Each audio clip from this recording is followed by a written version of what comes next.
شاید بسیاری تصور کنند همه زندانیان به واسطه جرایم مهم و سلب آرامش از جامعه روانه زندان شدند، اما اینطور نیست.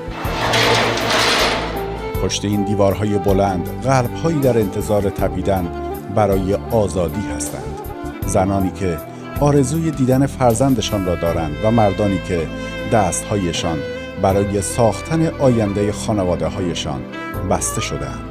71 سال سن منه، بازنشسته آموزش پرورش هستم و الان مدت بیش از 16 سال زندان هستم. مادرم هم تو شرایط خیلی بدیه که فقط من میتونم ازش نگهداری دارم و کسی رو نداره. اینه که تو شرایط خیلی بدی افتادم الان، از نظر مالی هم که واقعا تو مزریقم. متاسفانه 14 سال پیش، تقریبا 15 سال پیش شروع قضیه بدهی من به وجود اومده. هرچی داشتیم دار و ندارمون همه رو فروختیم دادیم به شاکیامون. بعد دیگه الان از اون خونه‌ای هم که اجاره کرده بودم خیلی هزینه‌اش بالا بود، از پس هزینه‌اش بر نمی اومدم و من هیچی ندارم جز حقوق، اونم یک چون حقوق من حذف میشه و مستاجرم هستم.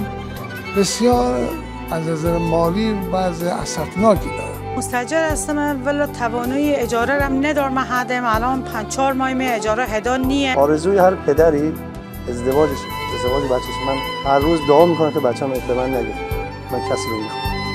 چرا بهونه باباشو میگیره میریم تو زندان، گریه میکنه تو زندان، دلش میخواد ببینه از پشت شیشه نباشه، دوست داره رو در رو باشه. دختر جوونیم، 23 سال سنمه، سنی ندارم. حالا شما اگه میتونین حمایت کنین ما رو، شوهرم حمایت کنین.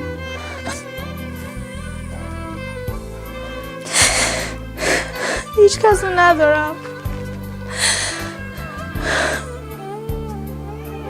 خودم بی پدری بزرگ شدم. 6 ساله بودم بابام از دست دادم. بچه منم 1 سال نیمشه پدرش نیست. من یه روز تحمل دوری بچه‌امو نداشتم، ولی الان 29 روز قشنگ دوری دخترم تحمل خودم هیچ کس رو ندارم حمایتم کنم.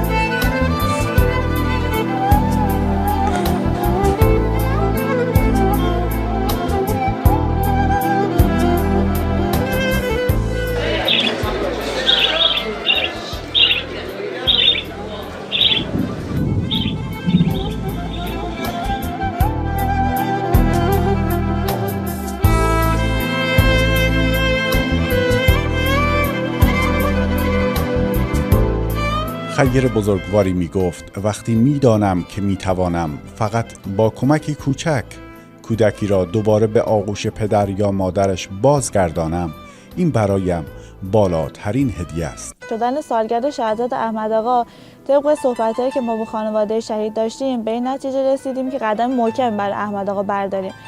به همین جهت با ستاد دیه استان مازندران همکاری داشتیم و یه مبلغی رو اهدا کردیم به ستاد دیه و الحمدلله زمینه آزادی 2 تن از زندانیان فراهم شد.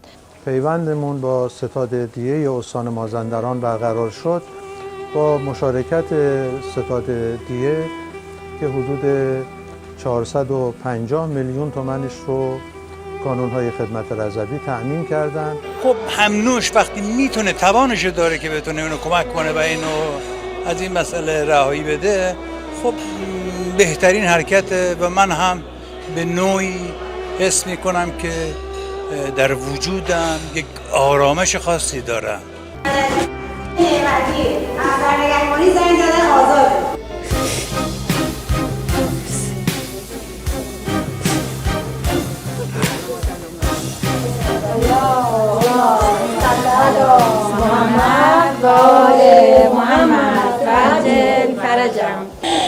خیلی از اون کسی که این کار رو انجام داد الهی آقام اول از دستشو بگیره.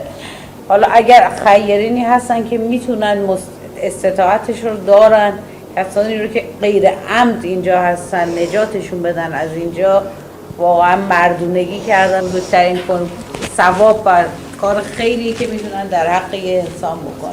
هیچ امیدی نداشتم ولی خیلی خوشحالم از اینکه همین الان حکم آزادی ما امضا شد. انشالله که تنشون سالم باشه، هر چی میخوام خدا بهشون بده. این منتظر بود بچه‌ش تحویل بگیره. آره منتظر بودم بچه رو ببرم، یه دفعه گفتن اینجوری. نمیدونم اگر کمک‌های ایشون و پیگیری خانومم نبود چه اتفاقی میافتاد، شاید هم زندگی متلاشی میشد. که خلاصه صداد دیه کمک کردش، مقدار زیادی شو متقبل شد، یه مقدارم وام گرفتیم. کمک خیرین الان مدت 4-5 ماهه که آزاد شدم به لطف خدا و قدردان همه عزیزان هستم. کمک به آزادی زندانیان جرایم غیر عمد فقط کمک به زندانی نیست. کمک به آینده بهتر فرزند، کمک به حفظ پاکی و طهارت همسر، کمک به دل شکسته مادر یا قلب دردمند پدر او هم هست. بنابراین از آنجایی که کمک به این قشر از جامعه، کمک به داشتن جامعه‌ای با آسیب‌های اجتماعی کمتر است، میتوان اینطور نتیجه گرفت که این اقدام نوعی کمک به خانواده خودمان و کمک به آرامش عموم مردمه.